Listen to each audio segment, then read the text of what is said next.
As y'all know, I like movies that are based off of books, even though I may not have read them, may or not much of them at all.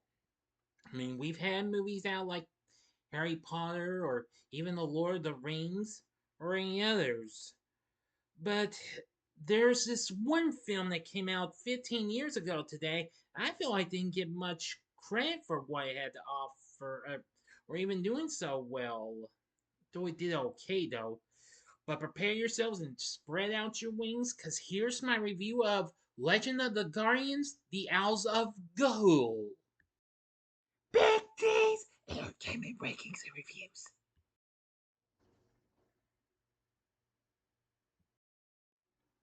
So, greetings, my fellow YouTubers, and welcome to Big D's Entertainment Rankings and Reviews.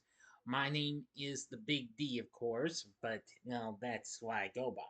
And this time around, I bring to you a review of the 2010 fantasy adventure flick, which is anime, of course, Legend of the Guardians: The Owls of Gahul, released by Warner Bros. Along with Village Roadshow Pictures, directed by Zack Snyder, even before he gave us his DCEU. The film is based on the Guardians of Gahul book series by Kathryn Lasky. Film was written by John Orloff and Emil Stern and features a great set of voices, including Helen Mirren, Geoffrey Rush, Jim Sturgess, Hugo Weaving, Emily Barclay, Abbie Cornish, Ryan Kwanten, Anthony LaPaglia, Miriam Margoyles, Sam Neill, Richard Roxburgh, and David Wenham. Also in the production team of this is Animal Logic, following the success of their 2006 international hit Happy Feet, which was also from Warner Bros. Now, the film focuses on a barn owl who's kidnapped and taken to St. Aegidius Academy for Orphan Owls, led by Millbeak and Naira, where owlets are brainwashed into becoming soldiers. But there he befriends a fellow owl and later escape the facility to find the island of Gahul with newfound friends and together fight against the evil army. The film was released on this day, September 24, 2010 in the US. It would go to Australia a week after it had premiered just a few days prior at Grauman's Chinese Theater. The film did okay, but slightly I feel like it underperformed. Anyway, let's get into the story. And actually, you heard me right at the beginning. Today is the film's 15th anniversary. A young barn owl named Soren lives in the kingdom of Tidal Forest with his family and enjoys listening to his father's stories of the guardians of Gahul, valiant warrior owls who fought the evil Pure Ones. Soren's older brother, Clud, becomes jealous after Soren starts learning how to fly faster than him and pushes him off a branch, causing them both to fall to the ground. They are attacked by a Tasmanian devil, and then they are rescued but kidnapped by Jet and Jut, owls who work for the Pure Ones, and taken to the St. Aegidius Academy for Orphaned Owls. The Pure One's queen, Naira, announces that the owls will either become soldiers or pickers. Those are owls who find flex bits or of magnetic material used to build a super weapon. While Clud becomes a soldier, Soren and another owl named Gylfi become pickers and are put through a brainwashing process called moon blinking, but they resist. A boreal owl named Grimble, who is not truly a pure one, teaches them to fly and tells them to find the great tree of Gahul. But Nara finds Al and kills him. Soren and Gelfi escape and soon meet two more owls named Digger and Twilight. In their hollow, Soren reunites with Mrs. P, a western blind snake who is his family's nestmate. She agrees to go with them and find the Guardians. The owls fly toward the Sea of Hulamir and reach the legendary shrine of the Guardians, guarded by an oracular echidna who helps the owls find the island of Ga'Hoole.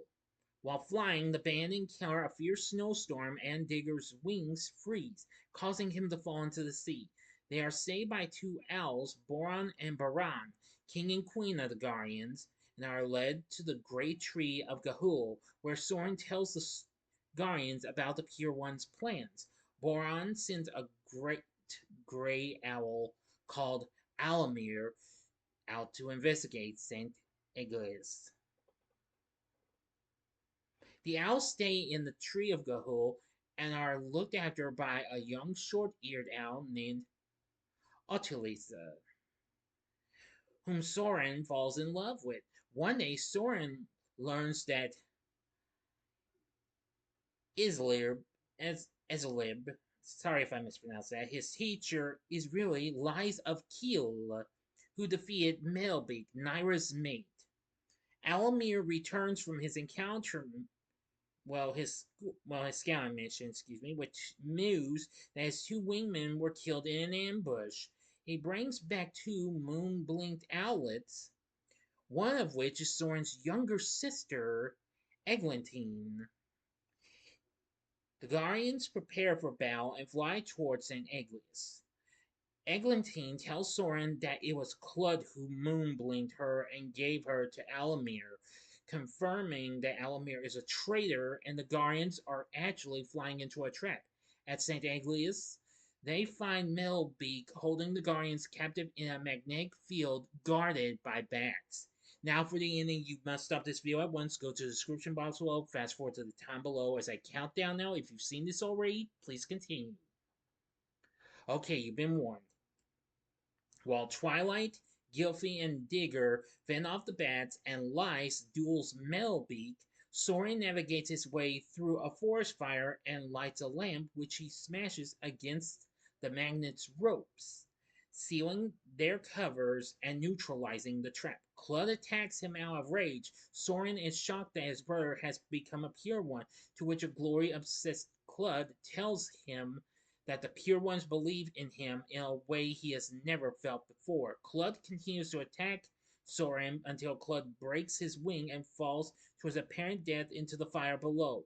When he is attacked by Melbeek, Soren grabs a flaming branch and stabs him to death, causing Nyra to retreat with the remaining Pure Ones. Returning to the tree, Soren, Gylfi, Digger, and Twilight are initiated as new Guardians. Later, Soren tells the story to a group of owlets, revealing that Nyra is still out there and that Clud's body was never retrieved. However, a shadowy owl with glowing red Pure One eyes who resembles Clud is shown staring at Melbeek's mask, implying that Clud survived, and he claims it and becomes the new Melbeek, and the owls flies off into another storm. End of story.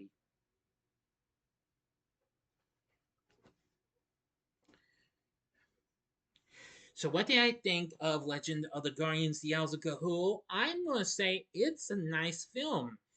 Very underrated though, but anyway, I feel like from what I've seen, the film feels like it underperformed, though it feels like its whole was okay. The film made $140 million worldwide on its $80 million budget. When it was released, it was accompanied by one of a few new 3D Looney Tunes cartoons, the first to come to theaters in years, in the form of Fur of Flying, which I actually do remember that. I actually do remember going to see Legend of the Guardians when it was released. So its reviews, however, was mixed, despite it did pretty decent enough, but lost to Wall Street, Money Never Sleeps, and then to The Social Network the following week. It ended up being Zack Snyder's first film not to reach #1 in its opening weekend. The reviews were mixed, as Rotten Tomatoes has at 52% saying the film's dark tone and dazzling visuals are to be admired, even if they're ultimately let down by a story that never lives up to its full potential. Metacritic has a score of 53, and audiences polled by CinemaScore give the film an average A-. Yes, Critics actually liked the dark tone animation as well as the voice performance, but they criticized the changes made to the source material. Now, again, as I've said before, I've never read these books. Yeah, because this was actually based off of the first three books in the Guardians of Ga'Hoole book series. But nevertheless, I found the story to be pretty good and what have you. Peter Bradshaw, The Guardian, gave this 3 out of 5 stars, describing it as a likable family movie. It's all very weird sometimes, but engaging. A nice half-term treat for younger children. The Independent's John Walsh wrote, the stars of this computerized epic are the design and art departments who provide stunning landscapes, caves, and kingdoms, and whose 3D magic is genuinely thrilling, but add the dark atmosphere and violent fights which scare most under nines. The Globe and Mail's Stephen Cole gave this 3 out of 4 stars, describing it as a splendid adventure sure to thrill children and fantasy buffs, while leaving everyone else passively entertained. The Daily Telegraph's Tim Roby gave this 2 out of 5 stars, praising the film's visuals but criticized its dialogue and humor. Concluded, we're left with something gorgeous, turgid, and emotionally impenetrable. Less a movie, more an IMAX screensaver. The New York Times' Andy Webster wrote that the film may be a hoot, but for all its pyrotechnics, it fails to soar. Sandra Hall of the Sydney Morning Herald wrote, it takes a certain act to make a film which has a sinister feel to it without being the least bit exciting, but Snyder has done it with this one. The film got nominated for 4 Annie Awards, but didn't win any. Same with the Visual Effects Society Awards, where it was up for a couple. It got nominated for a Satellite Award for Best Animated or Mixed Media Motion Picture and Best Animated Film at the Saturn Awards, but also lost. It also got nominated at the AACTA Awards, losing Best Sound, but however winning Best Visual Effects. Anyway, I feel like this film had a little bit of a good feel to it, especially with its fight scenes. I think those were pretty good. The animation for this was well done too. And I really liked the dark tone of it. This was really incredible and wow. They have been talking about a possible sequel, but it's very unlikely though, because they are long. Because if they had tried to give a sequel, they are long overdue. But if they try, I hope for the best. They try again or start over from scratch, but that's probably unlikely. Please stand by. Okay, now I will give credit to David Hirschfelder, who does the score for the film. It's very good, and I gotta give him credit for that. This also includes the soundtrack came out on Warner's own Water Tower Music label, which included Owl City's Song to the Sky.